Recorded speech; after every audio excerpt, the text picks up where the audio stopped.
1, 2, 3, 4. Mike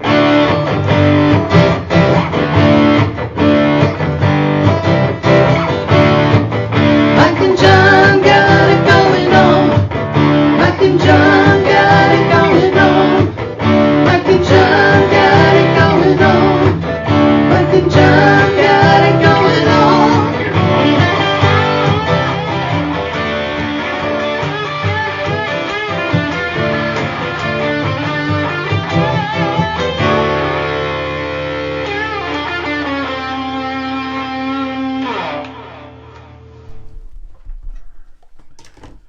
All right, I don't want to scare you, but we're You rolling. do every day. I know. we're Right, rolling. today we're rolling? Yeah, we're rolling. We're rolling. Now you're scaring me. I'm rolling. My 5.0. Okay, Yeah. I have to leave now. It's Mike and John Got It Going On, brought to you by Firehouse Doors. Who are Mike and John, you say? I did? We are. Oh, we have amnesia? What's going on? Well, we are, because we're Mike and John. Well, yeah. That's what's going on. Absolutely. Coming up today, we'll take a look at our trivia answers from last night's Wednesday night trivia. We did get a winner, and then a few others that copied and got the right answer. Right. So we'll get to that in just a little while. We'll talk with Rich Perlberg with our Wednesday edition on a Thursday. Right. We'll do our post-election predictions. Well, we're 100%. How did that happen? Not sure. Yeah. How did it become November already? Yeah. I'm not sure. We'll get to the less you know, the 2-cent history lesson, and we'll talk library. Yeah. The library in Brighton. We'll get to that. Are we going to have to talk quietly? Talk about the Brighton District Library. They have some outdoor renovations. Outdoor renovations. So, yes, we'll be talking to Library Director Cindy Mack. We'll check it out. See what I did there? Yeah. Oh, God. Let's get the latest in local news. Gigo News brought to you by Cooper and Binkley Jewelers in downtown Brighton. All right, here's what's going on. One-time journalist Jennifer Conlon has won the 48th House District, becoming the first Democrat to represent a portion of Livingston County in 30 years. According to results tabulated by the Associated Press, Conlon defeated Howell Republican Jason Wolford 53 to 46%. In doing so, Conlon becomes the first Democrat since Representative Clark Harder in 1992 to represent Livingston County and Lansing. Most of Harder's district was in Shiawassee County, although it did include Deerfield, Cohocton, and Osceola townships in Livingston. Otherwise, though, Livingston County has been solidly GOP represented in Lansing since anyone can recall. In Livingston County, the 48th district includes Genoa and Hamburg townships, the village of Pinckney, and the southeast corner of Putnam Township. It also includes a section of northern Washtenaw County dipping down into the Ann Arbor area, and a small portion of Jackson County. Conlon, who's from Ann Arbor, drew her support primarily from Washtenaw County, where she outpolled Wolford by a nearly 2-to-1 margin. While Wolford won in Livingston County, his margin of victory was only about 3,500 votes, not nearly enough to offset the almost 8,000 additional votes Washtenaw County provided Conlon. The first phase of outdoor renovations has been completed on the exterior of the Brighton District Library, the first of 2 phases that will occur over the coming year. Library Director Cindy Mack said that they've also added a drive-through book return near the circular drive that will allow patrons easy access, and we will be talking with Mack coming up here in just a few minutes. And South Line police are asking for the public's assistance to help locate a missing teen. 14-year-old Genevieve was last seen Tuesday afternoon in the area of South Lafayette and South Line Woods Drive. She stands about 5'7", weighs about 155 pounds, with short brown hair and blue eyes. She was last seen wearing a dark navy hoodie and zebra pants. Anyone who may have seen her or know her whereabouts is asked to call the South Line Police Department at 248-437-1773. You'll find that number and pictures of Genevieve on our website, mikeandjohnpodcast.com. And that's what's going on. And local news brought to you by Cooper and Binkley Jewelers in downtown Brighton. Stop by today. Start your holiday shopping early as they've got a ton of stuff.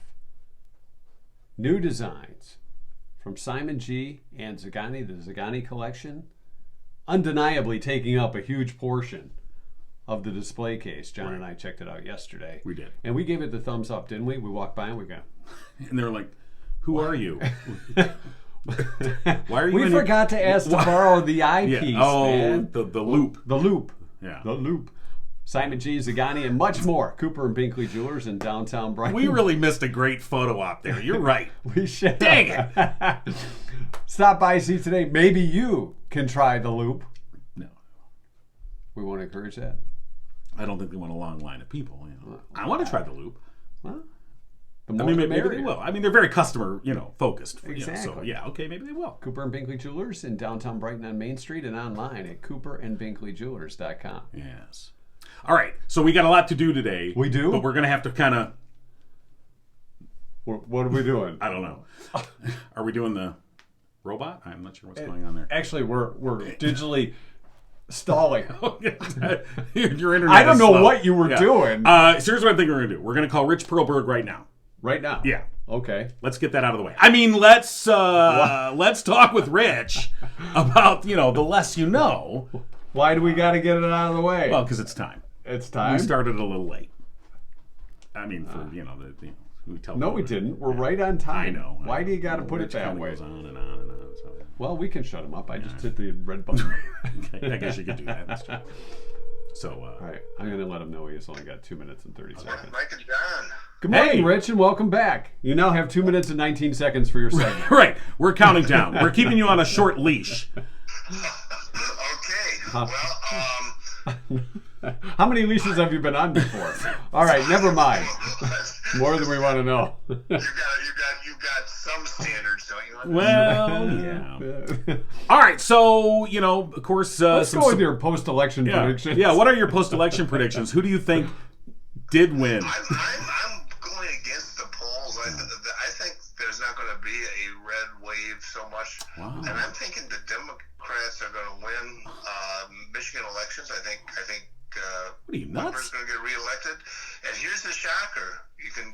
I think the Democrats are going to take control of the state house and the state senate. Get out of here. All right, just to let everybody know, it's- this was recorded 3 weeks ago. Yeah, what I'm going to Rich do is a genius. I'm going to edit this segment and I'll put it into last Thursday's show, and then it'll be amazing. So some surprises. It really is kind of something that I think is reassuring, not necessarily because of the results, because not everybody likes them, but it is reassuring to know that despite the pollsters and the pundits and all the experts, the voters kind of make the decisions. Well, I guess the whole idea of polling is, the last several election cycles, it has come under scrutiny, and they've tried different, methods. I just think the whole idea is there's just something wrong with polling in general. I don't know what it is. I mean, and you've got, and what you have also is partisan polling. This is the thing I just go, are you nuts? Where you've got these Democratic aligned polling firms, you've got Republican aligned polling firms, and why are you paying for someone to tell you what you want to hear? I think it's journalistic malpractice to use them. Right. I mean, honestly, there was a poll that came out on election day that said that Dixon was was up by 1%, and of course they can say we have a 3% margin of error. That's a great technique. You get to tell you how accurate your own poll is, but. Yeah, but let's face it. If Whitmer won by 11 points, so that was 14 points off. How could any news organization ever use that pollster again?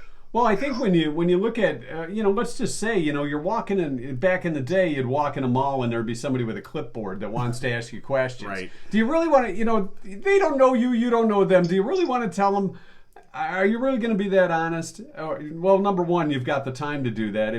And what does that say? Because really... They're polling people like me. See, that's the thing. You look at it and you're going, okay, somebody's coming up to you. Do you mind if we ask you a few questions? Then you're like, I'm giving you information that, you're I don't know. I just would never, I would never participate in it. So. You don't know what the questions are, how they're being asked. You don't know who's being surveyed. You don't know how they weight them. And in fact, you don't even know, there's a labor shortage out there. How do you know that the people are even doing the questions? Exactly. Right? Well, and if people are being honest when they answer them, I think that the public has become pretty savvy in the sense that they know that, I come in. So if you're a Whitmer supporter or you're a Dixon supporter and you get a poll and they're asked, well, I'll just answer the questions that, because I want to swing the poll. I mean, people think that way now. Oh, God. And so you can't even know about the accuracy of the answer you're getting, much less think about, again, who wants to take a poll, all right? So when people call you, or contact you and say, would you like to take a poll? Most of us go, no. But the people that go, oh, I do, well, who are they? And why would you want to take a poll? Well, yeah, look at how many times you say you buy something, and then even Amazon, as soon as you buy something, like a day later, you're getting a, can you take a survey and rate this? So it's the same thing with polls, even if it's, whether it's online or a survey by phone. Do we even answer those calls anymore? Or if it is somebody coming to your door wanting to take a survey and you're like, act like you're not home. Well, you bring up really good points. Back in the day, our newspaper used to run a lot of letters to the editor. And once in a while I have somebody say, oh, did you see the letters? That just shows you what people think. I go, no, that shows you what people who write letters to the editor think. Exactly. Yeah. That's a very small and not representative necessarily. Hey, now I wrote a letter to the editor to your paper. I forget what it was for, but maybe it was about the Victoria's Secret or Lover's Lane. When it opened at the Green Oak Mall? Yeah, the Green Oak Mall. Yeah. Quite the to-do. But it was certainly quite an election if you think about it. I mean, the red wave this year was no greater than the blue wave of 4 years ago, and we're still stuck in a situation that we're going to probably have to wait until a December election in Georgia, a runoff election, to find out who controls the U.S. Senate. So it's pretty amazing. Right. Although I will say, movements have consequences. I would suggest that the reason in Michigan that the Democrats did so well in the legislative races was because of the movement to change and minimize gerrymandering. All of a sudden, you've got Democrats who had a fighting chance in many districts. There were far more competitive districts than there have been in the last 20 years, and the result is a kind of a very slight Democratic lead. Well, right, exactly. That would have happened before. Right, and I think that the citizen-led, nonpartisan redistricting commission, which people voted for back in 2018 to create that commission, and now we're seeing what the result of that is. And I'm sure that Republicans are going.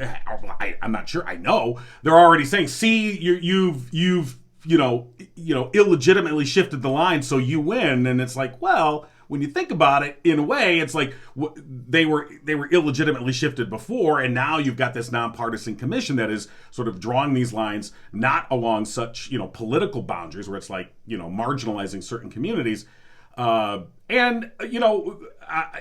is interesting is that when I think about like the props this year, Prop 3, of course, was the big one that got all the attention. All three propositions passed pretty handily. I think, and Prop 3 was, I'm glad it passed. It's important that it passed.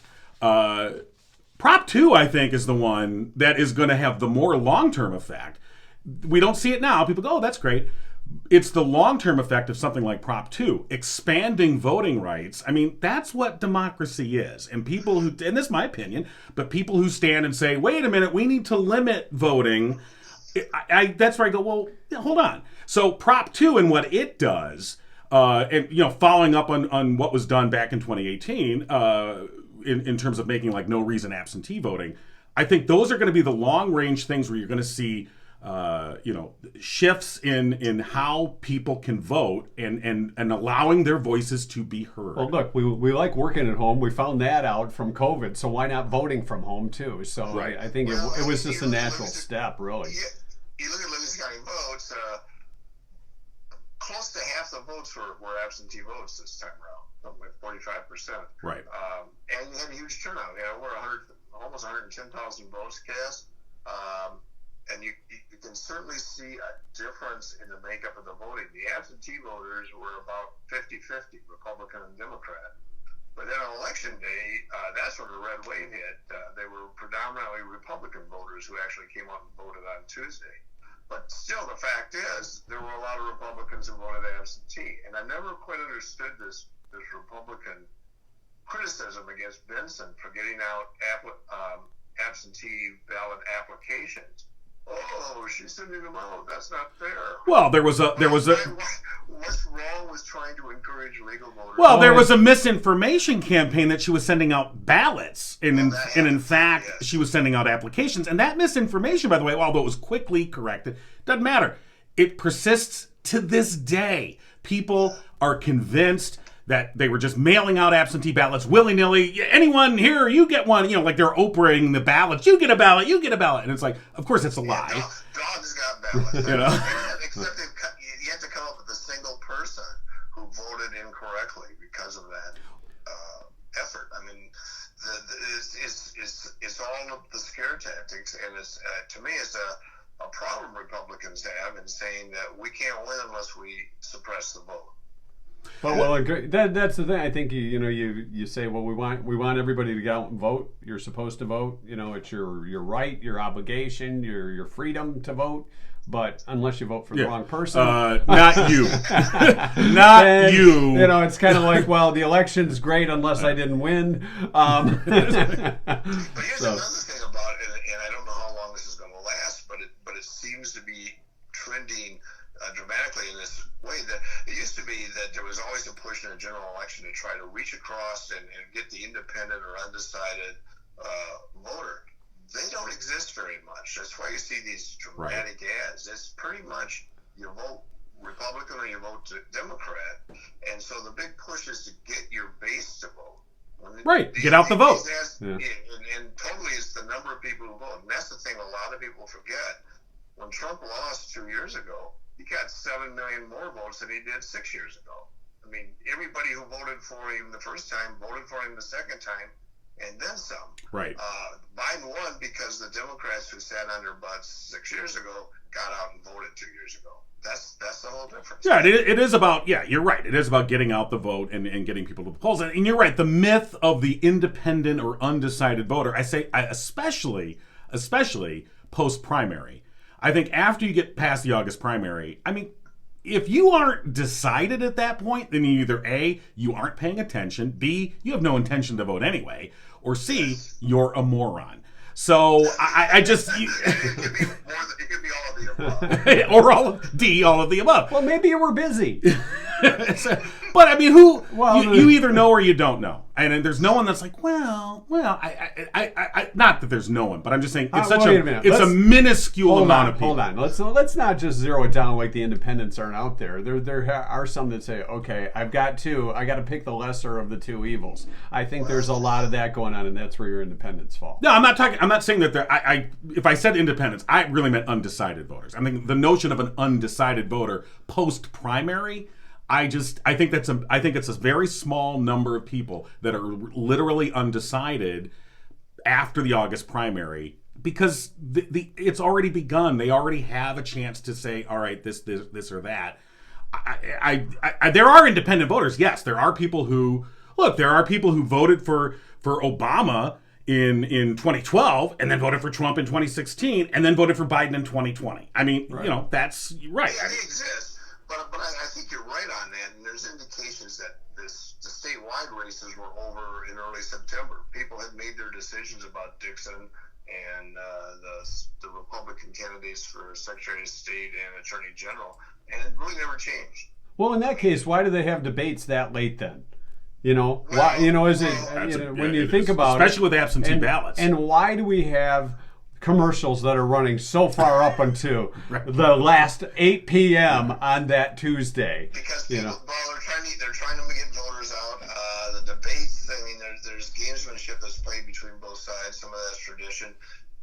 It's a good question, but I think another question would be how often anymore do debates change anybody's opinion? Right. Well, I mean, if you do poorly in a debate, I mean, if you just completely stumble.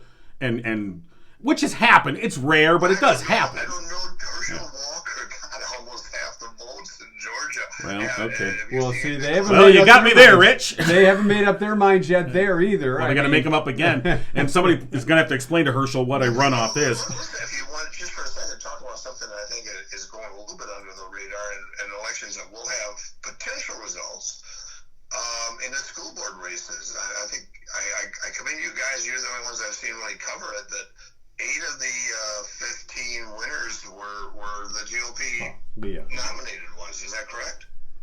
Yeah. They were. Yeah, it was a mixed bag of. Some were incumbent, some Yeah, weren't. it really is. You got to hope that once they get on the school boards, they'll, and this is not worked well in the past, but just hope that they'll grow into the jobs. There's nothing wrong with having informed people saying, I want to represent a certain segment of the community, but I hope they don't come in there like bulls in the china. Well, but they tend to do that, and I think what I've always said, school board is like one of the hardest jobs out there to do, because you got to do a lot of reading. You have to be prepared, and your powers are limited. A lot of people think that if you're on the school board, you just get to decide everything. I'm going to decide the time school starts. I'm going to figure out what Johnny's reading in third grade. I'm going to, and you're like, no, you don't, no. No, you hire the superintendent and you okay the teacher's contract. Exactly. And so people come into this like, oh, I'm going to change education, and you're like, well, you're not. What about the lunch menu? Tater tots? We look, Rich. You've covered this county longer than I have, and especially at these school board races, how many times people they're fire starters. I'm gonna, and they get in there, and it's like, hey, I didn't know it worked this way, and you're like, yeah, remember how you didn't come to any meetings before you ran for school board? And now you're on the board and you're first. This is not it really shouldn't be a on-the-job training thing, but whatever. My only concern is, it's been the other way too. There's been a lot of times that school board members were kind of handpicked from PTA leadership so that they would be compliant with what the administration wanted to do. But my concern is that some of these folks, and I don't know any of them personally, they may end up being fine school board members, is that they'll feel an obligation to show their base that they're doing something. Right.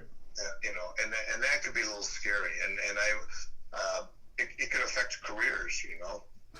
Well, once again, we don't know anything more than we did 15 minutes ago. You just wait and see if my predictions come true. Okay, we'll see what happens if. What? Let's ask for the prediction on the Herschel Walker runoff. On the runoff. Yeah, because that one. I'll give you that.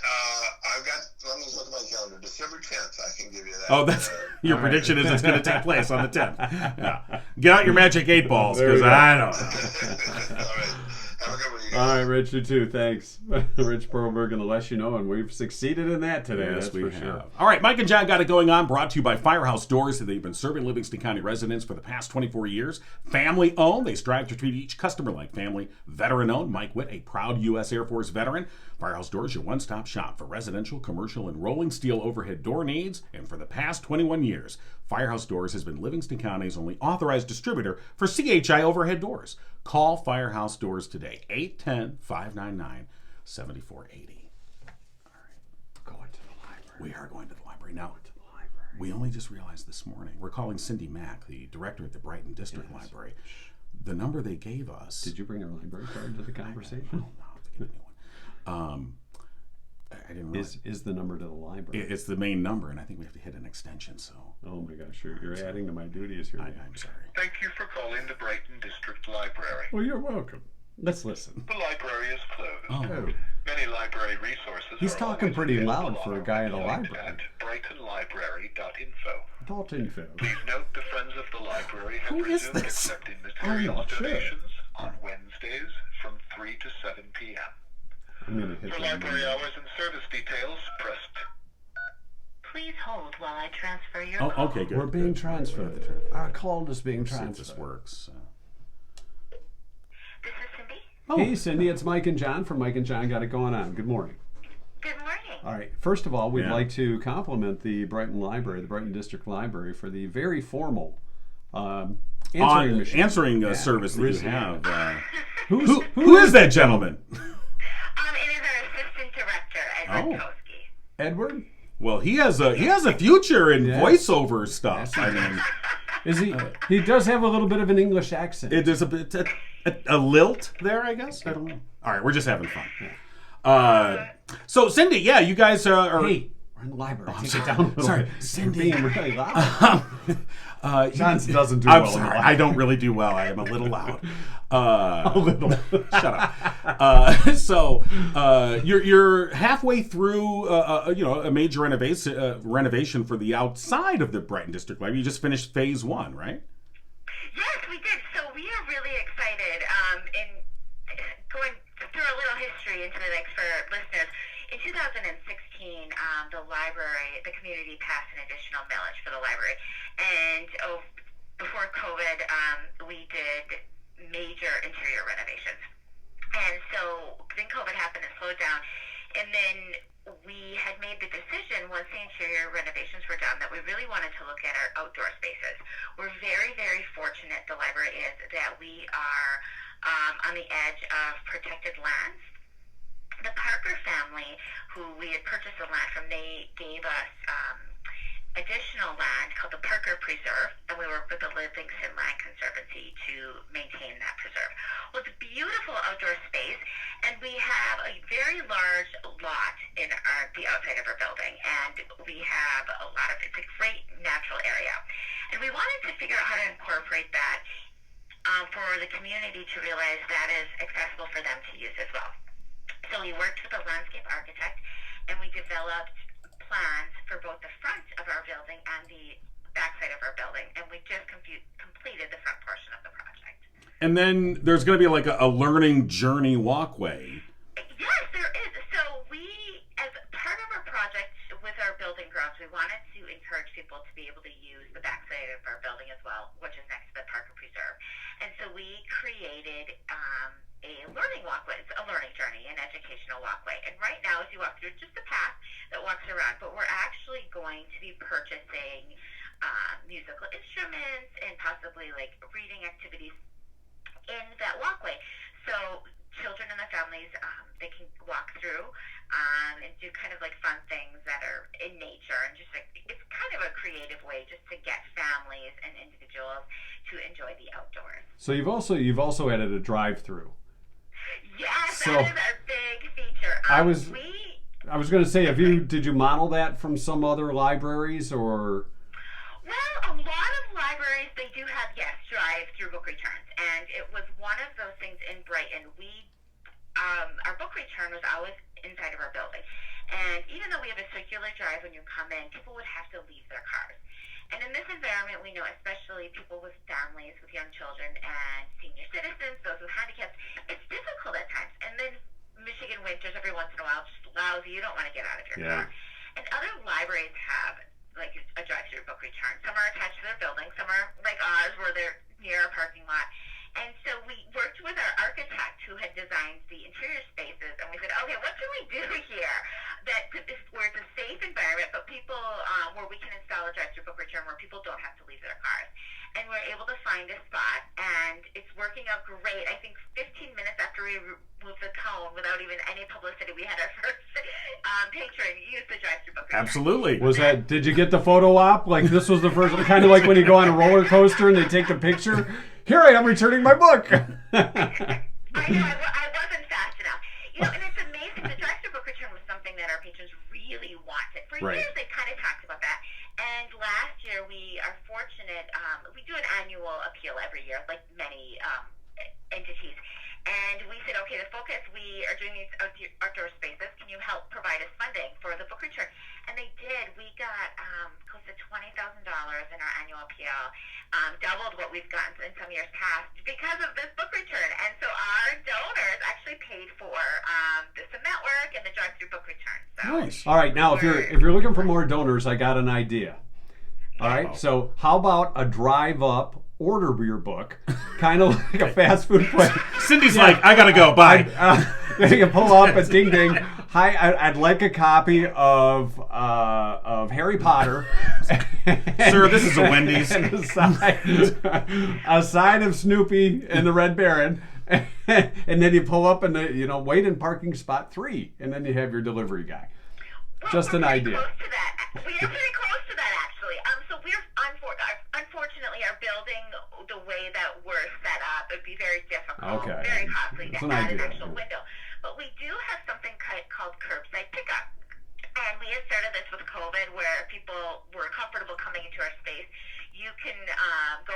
online, and once you place your hold on your book, you can reserve a spot for a curbside pickup. And we still maintain that. So it's not as great as an actual window, but we will go on and meet you in the circular driveway and drop you off your book. Pretty darn close, right? Yeah, absolutely. Books on demand. Yes, we're trying. No, that's Well, awesome. and you know, obviously, the concept of libraries is ever evolving. You know, in terms of like, it's interesting that you're talking about putting those musical instruments out there in the outdoor path area to try and draw kids out there, make it a more fun experience, because you know, kids today and not so kids are very electronic oriented in terms of their entertainment. And so trying to find a way to have real life experiences. Hey, put the game down and come and enjoy the real world. Yeah, what type of instruments are you going to have along that learning journey path? Well, we haven't made that decision yet. They're more generally, musical instruments. Some, I think there's, is it a xylophone, and then there's Right. bells. And so we haven't made a decision on that. We're hoping this year our donors will actually help support that. So we haven't made a final decision on what we'll be purchasing, but we're hoping through our annual appeal that we'll be successful, and they'll be naming. Right. I just think the concept is interesting, and it's one of those things that traditionally, when you think traditional library, you don't really think about a walking path or fun outdoor things for kids. But libraries are evolving and trying to still serve community needs and adapt in ways, and it's, you know, I think, you know, the Brighton District Library has done a great job of that, and that's probably what these renovations are a big part of. Oh, 100%. And so we really started that with our interior of our building when we did those renovations too. We really want the community, we want them to be proud and happy to use their library, but really we want it to be a community resource that meets many facets. So in some regards, we're your traditional library. You can come in, you can check out that book. But then we're also the library for the parents, where you're doing traditional story times, our parent groups. We are the library for your older kids when they're transitioning out. We hope to have fun. We try to have fun programs and different services. And then when you become in your teen years and your adult years, we're really focusing on how do we make this library a place that encourages not only communication, but lifelong learning and access to education in creative ways. And our Library of Things collection, which is a collection of everything from a ukulele to a sewing machine, that provides that. You know, you want to have that connection, and a lot of times you want to learn about things, but you don't want to invest in a lot of money to like check out our ukulele, or you might not necessarily have a pass to be able to go to one of the state rec pass you might need, or the other rec passes. And the library is a great way to encourage those activities and spaces without having to spend money on that. And I think the biggest thing about a library, the goal is that it evolves to meet the user's needs. And we know our user needs change, and some people won't need a library for books. You know, maybe they love to download books and they're okay with buying them, but yet they really don't want to have to buy a sewing machine. But every once in a while, every few years, you might need a sewing machine. Right. I mean, that's really our goal. Yeah, and I think that's that kind of dynamic services that, you know, that you're providing that keeps the library a hub of community involvement. I mean, that's what it's kind of always been. But as times change, as people's tastes change, as society changes, you know, so have libraries, I think, to sort of adapt to that and try and still provide. Just introducing your child to a sewing machine may be a whole new experience, because my mom used to sew, but you know, I mean, this is what they make clothing with. So this is how you sew a patch on. I thought it just appeared on the rack at Target. Exactly. But no, a lot of fun talking with you this morning, Cindy, and we appreciate you taking time out and joining us this early, and wish you well with all the improvements, and congratulations on all the upgrades there at the Brighton District Library. Oh, we're so excited. And yeah, we're definitely, this summer, or next summer, we hope to have the phase 2 done with a patio and pavilion off the backside and improvements to Millie's Garden. So we really, we hope to really have an outdoor library space that is amazing and accessible to all. So All right. Well, you know what? When that's I'll talk to you about that this summer. yeah, Absolutely. right, absolutely. We'd love to And have if you get come a back drum on. set on that outside Right. learning journey, That's right. let us know. We'll come and have some fun. Wonderful. I will let you guys know that we definitely plan on adding, we've got some funds already to jumpstart that. All right, sounds fun. Those musical instruments. All right. we're looking forward to it. Cindy Mack, Director of the Brighton District Library, thank you so much. Oh, thank you so much for having me on. I That's really enjoyed Absolutely. Have a great day. All right. Bye-bye. And you can check them out online, brightonlibrary.info. Got to get the info. You know, you were doing that need hand the thing info. during the Less You Know too. I know. So it was really. Yes. I was going to put. He's talking with his hands again, but I didn't have time to write up the sign. People figured it out That's though. fine. It's my people's heritage. Yeah. Sorry. I'm talking with it's my genetically, it is impossible for us to talk and not waving our hands around, okay? All right.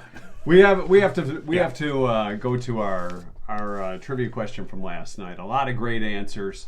And of course, we want to thank our friends at Richter and Associates Property Management for being a part of the Mike and John team. Absolutely. We're licensed real estate brokers with 40 plus years in the business, rental property experts in Livingston, Genesee, and Oakland counties, located in downtown Howell. Check them out online, richterassociates.com, RICHTERASSOC.com, or call them, 517-540-9560. And since you mentioned the website, we should point out ours. Oh, yeah. MikeandJohnPodcast.com. Hey, look at that. One of the cool things we've What's that added, doing there? it's pretty darn new, is our daily newsletter. That's right. It's free. We don't spam you with asking you extra questions. We don't become pollsters.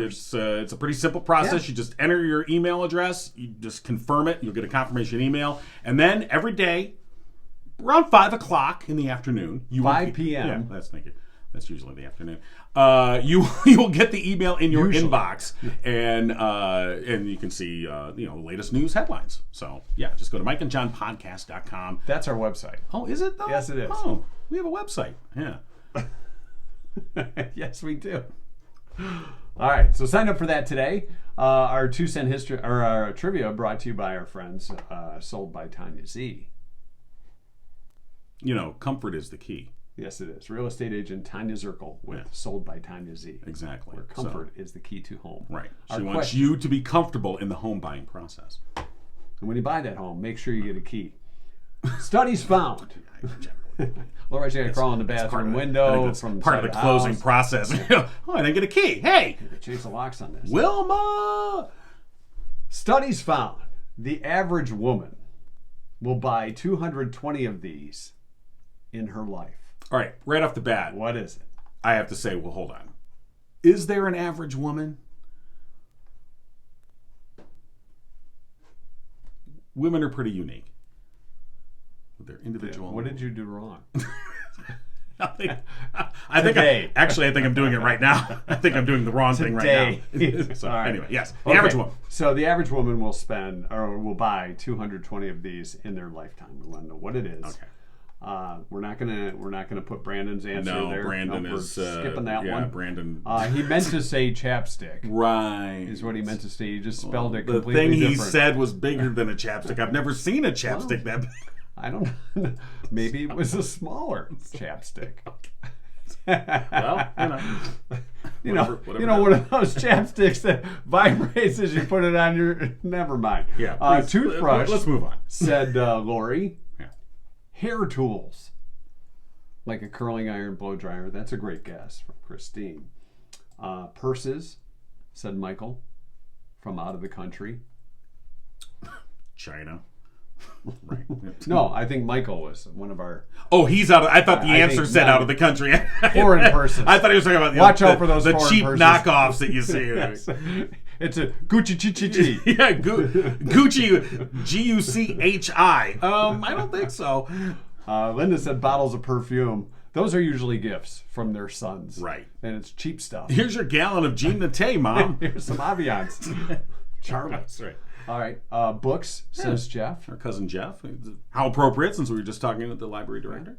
Beverly said razors. That's a great guess because, those don't last forever.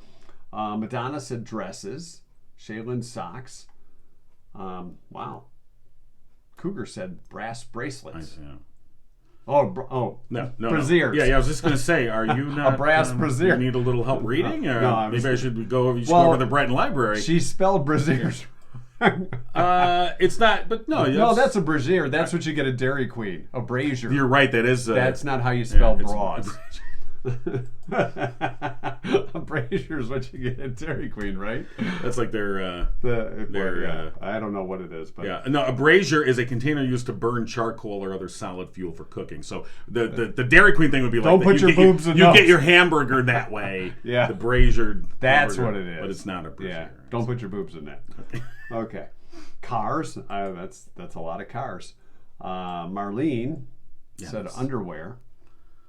That would make sense because just because you buy that many pairs doesn't mean they're just for you. If that were true, and it's not the right answer, but if that were true, the average guy would buy about 12 the course of his life.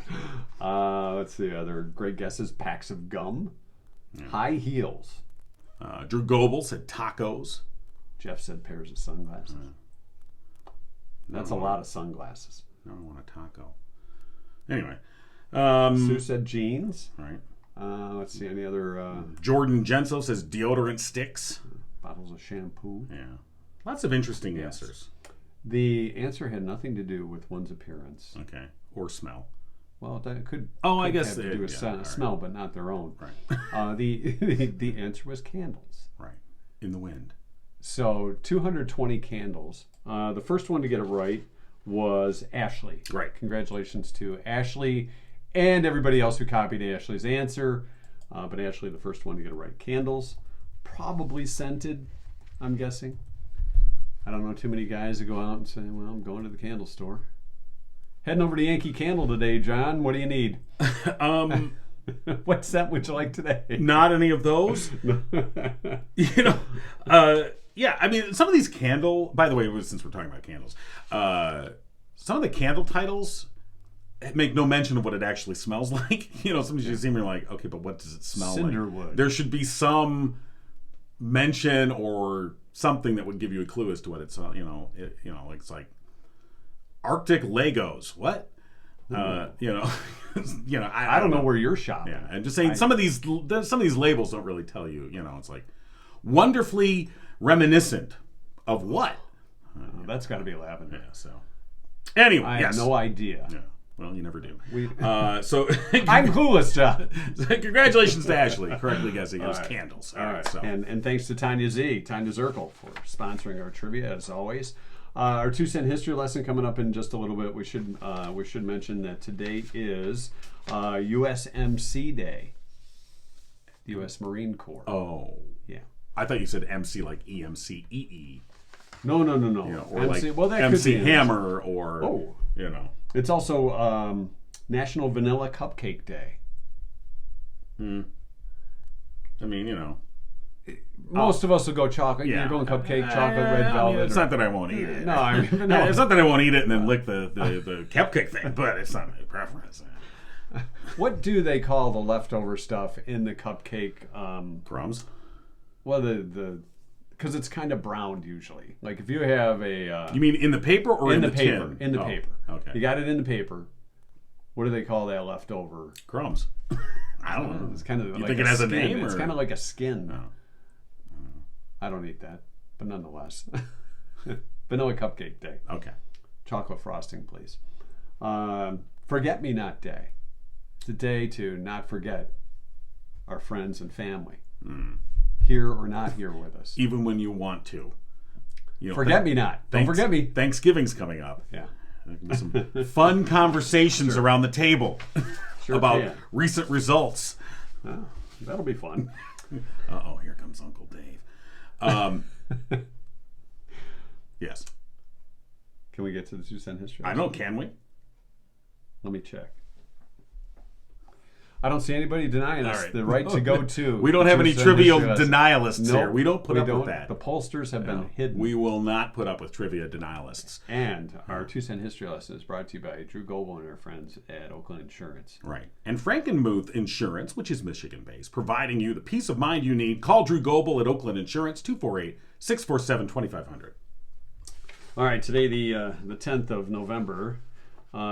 Guess what? What? USMC Day? Yeah. 1775, the United States Marine Corps was founded. All right. 1775. A few of the proud. Yeah. Marines. The Marines. 1871, newspaper reporter. 147 years ago. Or 247 years ago. Didn't carry the one. Sometimes the ones can be heavy to carry. They can.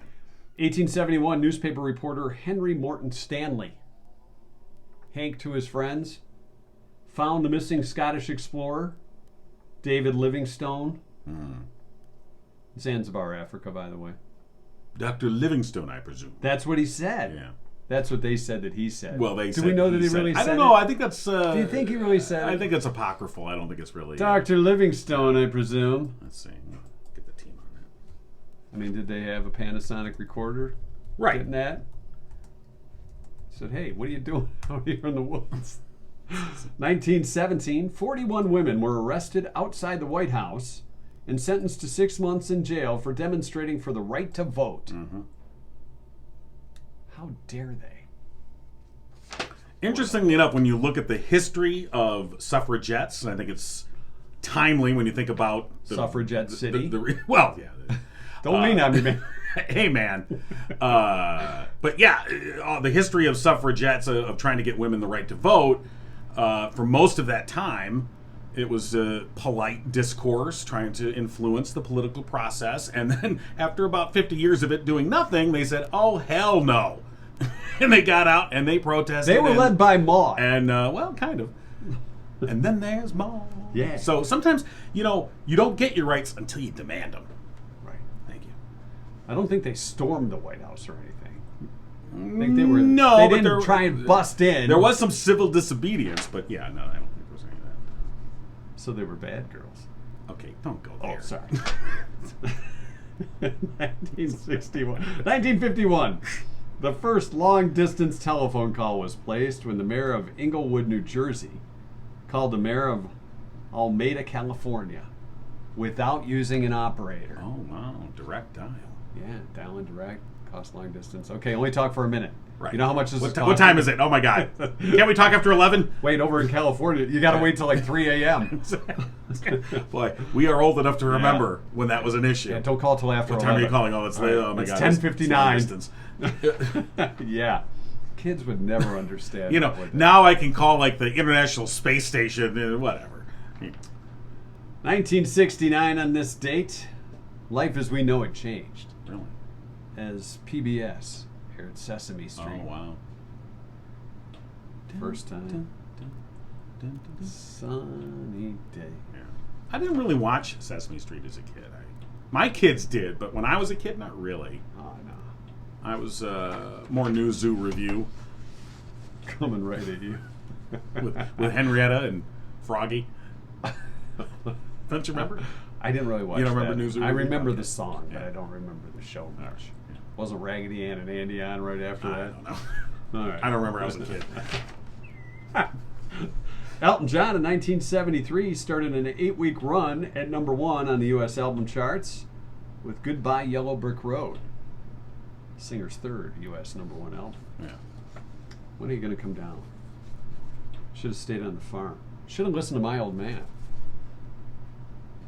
Think your kids will ever say that? No.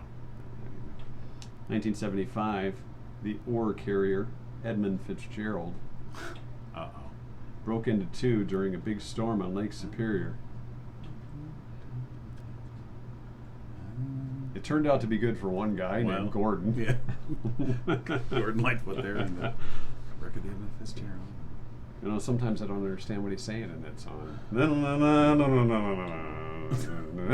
Edmund Fitzgerald. That's kind of how it goes, isn't it? Come on, you're driving along. It's the Getcha Gumi that you don't get, do Yeah. you? Yeah. In old Detroit, Yeah. 1990. Here's one we can all relate to. 1990. Vanilla Ice started a 6-week run at number 1. Do we have With to his relate to album, this? To the Extreme. Okay. Yeah. So, That's where the Rollin' in My 5.0 came. Vanilla Ice and Ice, Elton John Ice, baby. hold album notations Sure, it's a few today years apart. and quality miles apart. Which one do you think was better? Well, let me tell you. Which one is in the Rock and Roll Hall of Fame? Elton. Oh, speaking of Rock and Roll Hall of Fame, you know Eminem just got it. I saw that. And it was on this day 20 years ago. He hit number 1 with soundtrack to 8 Mile. Oh, You know all those songs. barfed up his mom's spaghetti. Yeah, there was the spaghetti Yeah. thing. It was a good movie. So that's your 2-cent history lesson for today. A All little right. bit of music, a little bit of knowledge. And spaghetti barfing. I did do a fact check on the Dr. Livingstone, I presume. It is indeed believed to be made up after the fact, because basically Stanley later tore out the pages of the encounter from his diary. I don't want anybody to see He didn't want this. anyone to see that he never Yeah. actually said that. That's kind of the Oh, assumption. is that what it was? He tore it up Because they made it up. It became such a big deal that phrase became so, and then they were like, "Well, let's look at your diary." He's like, "Oh no, you know." He said, "Pardon me, bud. Could you help out a fellow American who's down on his luck?" Okay. Hit the All right. road is That's what Dr. Livingstone Well, said. Sure, he did. Maybe that's what he actually said. That's why he ripped those diary Leave me pages alone, out. dude. Hey, I came to Zanzibar to get the hell out of here. He was probably meditating or something. That's why you go to Zanzibar, isn't Well, it? sure. I don't know. Never been to Zanzibar. No, me neither. Never ate a Zanzibar. Is that I a think thing? they have dates in them or something. Look up Zanzibar. Oh, now I As gotta far look up as- I Zanzibar. think it is a bar. Okay. I think it's like Is it? a date bar or a Zanzibar. fruit bar or something like that. Zanzibar. Let's see here. No, I found 10 delicious dishes you should definitely eat in Zanzibar. Number 1, by the way. The Stanley Livingstone? No, Zanzibar pizza. Ah. Wow. Do they deliver? Yeah.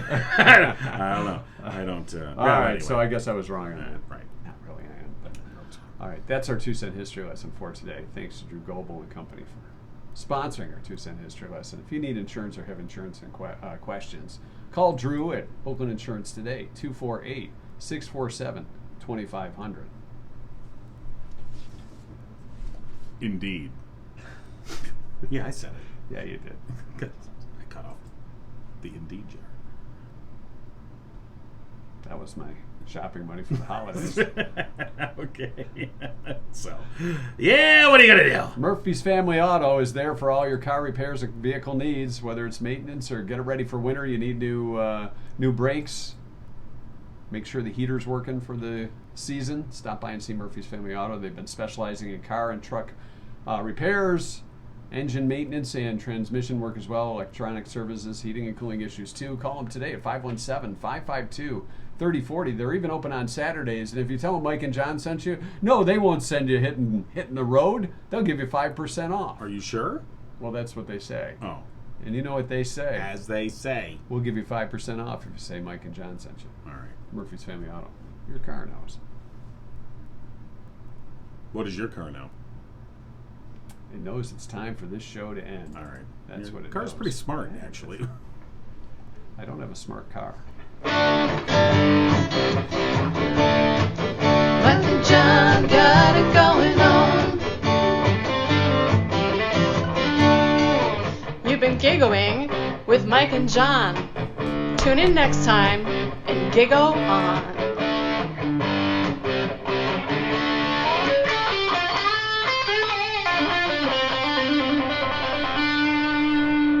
All right. We're officially in that post-show. This is the part where we talk about stuff after the show. Right. This is the part where we go, oh, it's post-show. What are we going to talk about? No, I got it right. You here. got something. Yes, Oh, wow. I have Amazing. something. Some All right, what do you got? surveys and just some interesting things. Oh. Well, These that's are- not, that's not these- usually what we do in post-show. These are trivia questions I thought were too darn easy Oh. to use as trivia on our Facebook page. According to the latest research, You know how research is. the average age a guy stops worrying about his appearance is 48. That's the average age. So there's some that are way before that. Give up. Yeah, they just give up. Some it's at like 20. and some, you always see that older guy that's pretty sharp dressed. Hey-o. He's got Still legs got sharp. it. Yeah, still got it. Yeah. It's just a gigolo, and everywhere he goes. Yeah, 46. So that goes to show, in this day and age with like those, was it like Match.com and stuff like that. Right, right. So if you're single after 45, it's going to be tough, ladies, to find a guy that gives a crap about how you look. So even if he just gives a mild crap, I you're know. like, wow, you're way ahead of the game. That's why they put dogs in their pictures. to Right. distract. Oh, he likes dogs. He didn't have time to dress up for his photo. Wait, is that dog photoshopped in? What the? That dog's been used in numerous matches. That's the same. Hey, that's my dog. That's where, if you've got a good-looking dog, that you could use your dog to help out Right. guys getting dates. Rent out your dog to. Well, no. Rent a pup. Pups for chicks. No, no. All right. I don't like According to research, the peak age for seeing ghosts is 7. Yeah. Yeah, when you're. Most people kind of figure it out. Did you ever have one of those fears at night? See, when I was Ghosts? a kid, here's the thing: in my bedroom when I was growing up, before I moved down to the basement, which I haven't gone anywhere since. Well, here you are. The wood doors on my closet had this figure, the way the groove was. I know what you're talking about. Yeah. And when the light would shine in, if I didn't pull the shades or shut the drapes or whatever, the light from the street light would come in, and you would see this figure at night. When I was little, I'd be scared. It covers up to your. Oh, no. Oh, it's just closet. Okay. Yeah. What if there's somebody in the closet? Did you ever, call for your dad or your mom to come in? No, I fought it off. I was strong. Because then they would come in and, it's the closet door. Go to bed. That's kind of over. I'm trying to. Yeah, I'm trying to watch Carson. Yeah, Leave this me is where alone. you're more afraid of your parents than you are of a ghost. And the average age that one starts telling lies. You want to take a guess? Average age Starts telling lies. When the lies start coming out. Yeah, I want to say 5. Oh, that's way too old. They're an experienced liar. Oh, really? Okay. 2. 2. 2 years Yeah, old. yeah. You're right. Now that I think about it, yeah, that's because I didn't poop my pants. Yeah. Yeah, you did. Yeah. No, I did. No, well, right. let me show you the proof. There you go. That's your All right. post show Wow, for today. that's a pretty good post show. Did I overachieve? I think so. That's a first.